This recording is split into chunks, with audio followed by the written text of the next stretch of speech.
Mes amis, hier nous disions que rester en tenue de service, garder nos lampes allumées, demande le courage, demande une forte conviction, demande aussi la foi. L'exemple de l'aveugle né de naissance est aussi un exemple parmi tant d'autres que nous avons commencé depuis hier soir. Et ce matin, le personnage que nous présente l'Évangile nous montre combien chacune d'entre nous reste interpellé dans sa marche vers le royaume, dans sa marche vers la vie éternelle. Aujourd'hui, le Seigneur vient à notre rencontre. C'est à nous également de faire cet effort, d'aller vers lui. Et ce matin, même si on est maintenant nombreux, mais l'appel est aussi individuel. Le Seigneur te veut, le Seigneur me veut, le Seigneur nous demande de cheminer à ses côtés, d'être avec lui, l'écouter, méditer sa parole et surtout,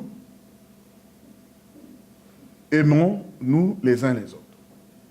Les qualités que nous pouvons tirer dans ce grand dialogue entre l'aveugle né et Jésus, nous avons vu.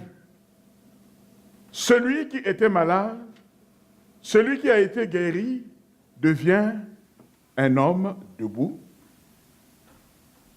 au service du Christ, à l'annonce de la bonne nouvelle, il sert, il devient instrument du Christ pour aller annoncer d'une manière ou d'une autre cette parole de vie, la lumière qu'il a reçue.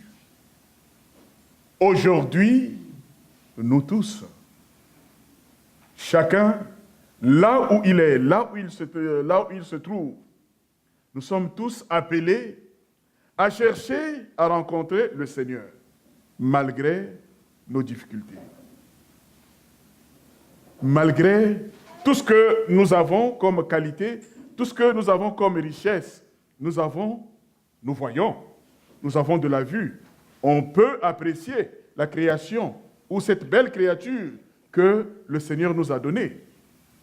Mais il nous arrive parfois dans nos vies d'être comme, on pourrait dire, nos aînés, les pharisiens. Il nous arrive parfois de prendre leur place. Être comme ceux-là qui jugent. Or, celui qui prend sa tenue de service, celui qui garde sa lampe allumée, il ne peut pas agir comme le font nos amis, les pharisiens. Ils ont eu la grâce, la chance de vivre avec le Christ, au moins de le voir. Mais ils ne l'ont pas écouté. Mais nous, au moins, avec cette grâce que nous avons, voilà les instruments, voilà la chorale, on peut le louer, on peut le chanter, et même l'enfant veut venir parler à la place du curé. Le Seigneur nous aime tellement. Garder nos lampes allumées, c'est une invitation très importante, surtout dans notre monde en marche. Nous aurons toujours des difficultés. Nous aurons toujours des problèmes. Nous aurons, mais le Seigneur nous veut. Le Seigneur veut que nous cheminons avec lui, que nous soyons attachés avec lui. Ne soyons pas les défaitistes. Amen. Ne soyons pas les défaitistes, ayons, comme dit Saint Luc, les ceintures. Attachons nos ceintures pour que, quand nous allons marcher, que nos jupes, nos pantalons ne tombent pas. Gardons nos ceintures serrées dans la foi. Gardons nos lampes allumées dans la foi. Ne soyons pas désespérés. Le Seigneur est là, il est pour nous, il nous attend, il nous aime tellement. Aujourd'hui, c'est toi, ma sœur, c'est moi qui vous parle, toi, mon frère, le Seigneur veut. Il veut que nous venons à lui. Il est là, les bras ouverts. Il est là, il nous attend. Quel est notre effort? Qu'est-ce que nous faisons? Est-ce que nos lampes que nous avons reçues depuis les jours de nos baptêmes, qu'est-ce que nous faisons de ça? Gardons nos lampes allumées, restons en tenue de service, revêtons la foi comme vêtement de combat. Une vie de combat, une vie d'ascèse.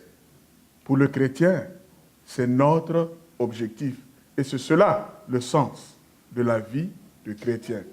Aujourd'hui, le baptisé, c'est celui-là qui sait se battre.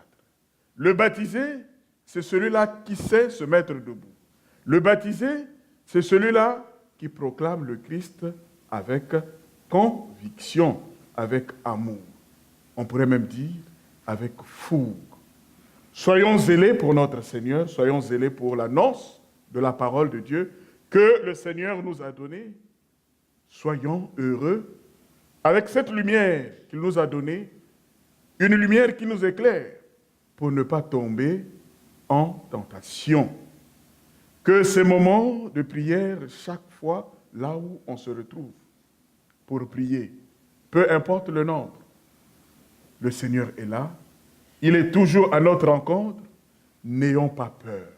Comme disait Jean-Paul II quand il s'est retrouvé avec les jeunes, quand il était encore vivant. Maintenant là, c'est Saint Jean-Paul II, n'ayez pas peur, pour reprendre un peu les paroles du Christ, lorsqu'il disait à ses disciples, devant la grande tempête de la mer, n'ayez pas peur. Pourquoi avoir peur? Ayez confiance. C'est cette confiance que le Seigneur, ce matin, nous demande d'être éveillés, d'être en tenue de service pour ne pas succomber. Que sa grâce nous accompagne, que sa lumière nous soit donnée comme il nous l'a donnée, comme il nous le donne toujours. C'est à nous d'ouvrir le cœur. Tout à l'heure, Saint Jacques disait, il suffit seulement d'ouvrir un peu au niveau de nos cœurs des petits trous pour que, on pourrait dire, le sang du Christ puisse pénétrer le cœur de chacun et chacune d'entre nous pour nous vivifier, pour nous fortifier, pour nous donner le courage d'être des témoins, des véritables témoins du Christ ressuscité. Lui, il savait qu'il devrait repartir. Dans la joie de la Pâque que nous sommes en train de célébrer, voilà bientôt un mois, le Seigneur qui nous dit, il nous précède en Galilée. Je vous précède en Galilée, mais pour le retrouver en Galilée, mes amis, si on ne garde pas nos lampes allumées, c'est difficile de retrouver le ressuscité qui nous a promis cette grande rencontre. Si on ne garde pas nos ceintures, ou si on ne met pas nos tenues de service, c'est difficile de réaliser ce grand pèlerinage, ce grand voyage. Ce que le Seigneur nous a donné le jour du jeudi saint, le sacrement de l'Eucharistie, mais bien avant, il dit, mettez-vous au service.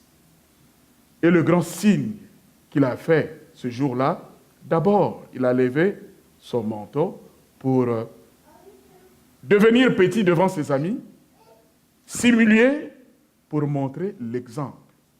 Comment on peut se mettre en tenue de service, c'est-à-dire tu enlèves d'abord ton orgueil, tu mets la tenue de service, la tenue de l'humilité pour le travail, pour l'exercice de la mission que le Seigneur nous donne aujourd'hui.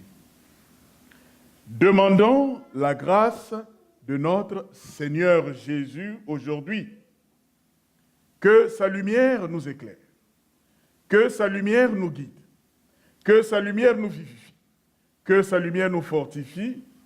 L'aveugle né en a juste un exemple pour chacun et chacune d'entre nous.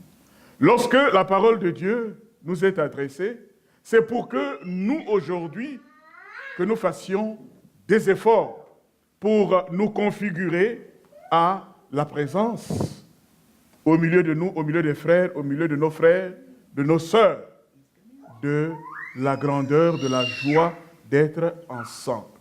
L'enfant également est en train de faire sa prédication. C'est beau. Restons en tenue de service, gardons nos lampes allumées. Le Seigneur est là, il nous invite, il nous attend, il veut que nous soyons des hommes forts, des personnes fortes, en bonne santé, santé spirituelle et physique en même temps.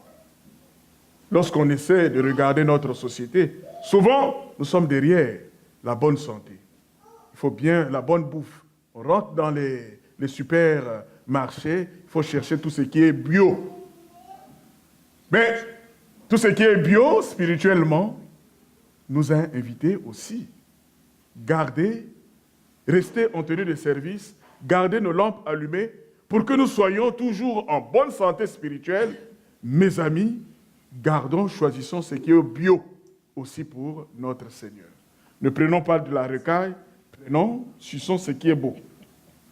Aujourd'hui, le Seigneur nous invite. Il nous invite, il nous veut. Il veut que nous soyons pour lui. Il est aussi jaloux, comme le sont nos mamans pour nos papas, et vice-versa. Le Seigneur est jaloux pour nous. Il nous veut, il veut que nous soyons ici et maintenant pour commencer à construire, à bâtir le royaume. N'attendons pas le royaume vers la planète Mars. N'attendons pas le royaume en 2050. D'abord en 2050, maintenant là que j'ai 50 ans, en 2050 peut-être bon, je ne serai pas là, et nous tous nous ne serons plus là. On sera dans la voie et dans l'éternité de Dieu. Aujourd'hui, restons en tenue de service, gardons nos lampes allumées, que le Seigneur nous accompagne. Cette émission a été rendue possible grâce aux partenaires et amis de Foi et Télévision chrétienne. Mais nous avons aussi besoin de vous. C'est pourquoi nous vous demandons de faire parvenir votre don à Foi et Télévision chrétienne à l'adresse indiquée à l'écran.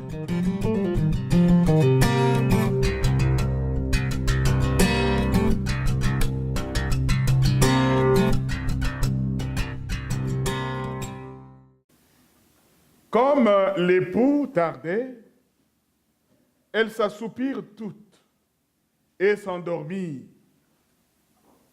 Au milieu de la nuit, un cri se fit entendre.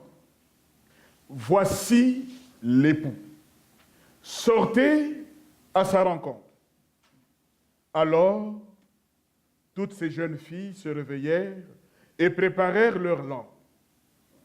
Les insensés demandèrent aux prévoyants, « Donnez-nous de votre huile, car nos lampes s'éteignent. » Les prévoyantes leur répondirent, « Jamais cela ne suffira pour nous et pour vous.